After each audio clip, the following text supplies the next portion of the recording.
Umaga na naman at mapandaw na naman ako ng aking skin.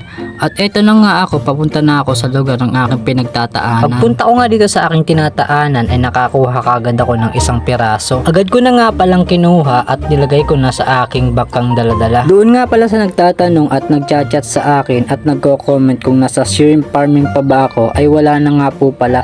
Nag-resign na nga pala po ako doon nung nakaraang buwan pa. Pasensya na nga pala kayo kung maingay aking pag-voice over.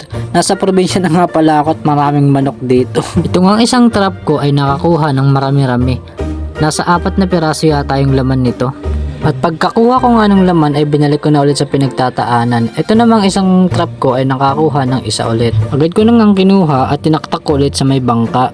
Pagkakuha ko nga ng laman ay lumipat na ako sa kasunod ko pang papandawin.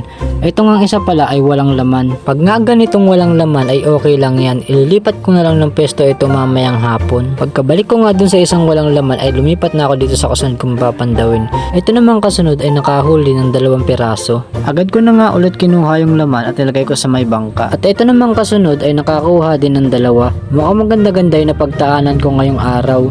Maganda-ganda itong pesto na to at lahat naman ay merong laman dito sa lugar na to. Agad ko nang kinuha yung laman at lumipat na ako sa kasunod kong papandawin. At eto nga ay nakahuli ng 4 na piraso. Mukhang maganda-ganda talaga itong lugar na to. Kung ganito lang sana lahat ng laman ng aking trap ay maganda-ganda, kaso hindi ganun. Yung iba ko naman kasing trap ay wala naman laman. Hindi naman kasi lahat ng yun ay makakahuli. Siyempre yung iba walang malaman, yung iba meron. Pag nakakita ka talaga na magandang spot ay ganito, maraming laman. Ang sarap talaga sa pakiramdam pagka ganito ang laman ng iyong trap, nakaka-excite. At eto naman kasunod ay nakakuha naman ng 2. Kung nakakakuha nga pala ng 1 o 2 ay hindi ko inaalis sa pwesto o hindi ko pa nililipat. Pag wala na talagang makuha, yun na saka ko ililipat. Ang ganito nga palang trap o screen na pangkiwit ay pinapainan namin. Ang pinapain nga pala namin dito ay binasag na kuhol. Yung kuhol nga ay kinukuha lang namin din sa nalubog na palayan. Yun nga pala ay kukuhanin mo lang at lilimutin. Kaya hindi rin kami nahihirapang humanap ng ipapain namin para sa aming trap na panghuli ng kiwit. At ito ang isang trap ko ay nakakuha ng 2 ulit. Ang ganito kasing screen o trap na pangkiwit, pag hindi mo pinainan ay hindi din makakahuli. Pero yung pang tilapia na trap dito sa amin, kahit hindi mo painan ay nakakahuli. At ito nga isang kong trap na ito ay nakakuha naman ng 2. At meron pa nga kasamang maliliit na gurami. Kinuha ko na nga at nilagay ko sa bangka.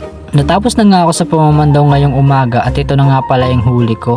Tinanghali na nga ako at pauwi na rin. Medyo mataas na rin ang sikat ng araw dito. Sa kabuuan nga, ito na nga pala yung huli ko. Marami-rami din ito. Nasa 7 kilo. Pagka ganito nga ay maganda-ganda na to. Pagkatapos ko nga pumandaw ay umuwi na rin ako. At pagka uwi ko nga ay nagpahinga lang ako saglit at may ginawa na rin ako dito. At ito na nga yung ginawa ko. Gumawa nga pala ako ng DIY na kulungan ng baboy o Bartolina. Dahil itong baboy namin ay inahinin. Inahinin nga ito at napabarakuhan na namin at buntis na rin ito. Mag-iisang buwan na rin kasing buntis itong inahinin namin, kaya ginawan ko na ng Bartolina kahit DIY lang. Maraming salamat nga pala po sa panonood sa aking mini vlog. Paki-follow naman po ng aking page at paki-like and share ng video. Yun lang, salamat po.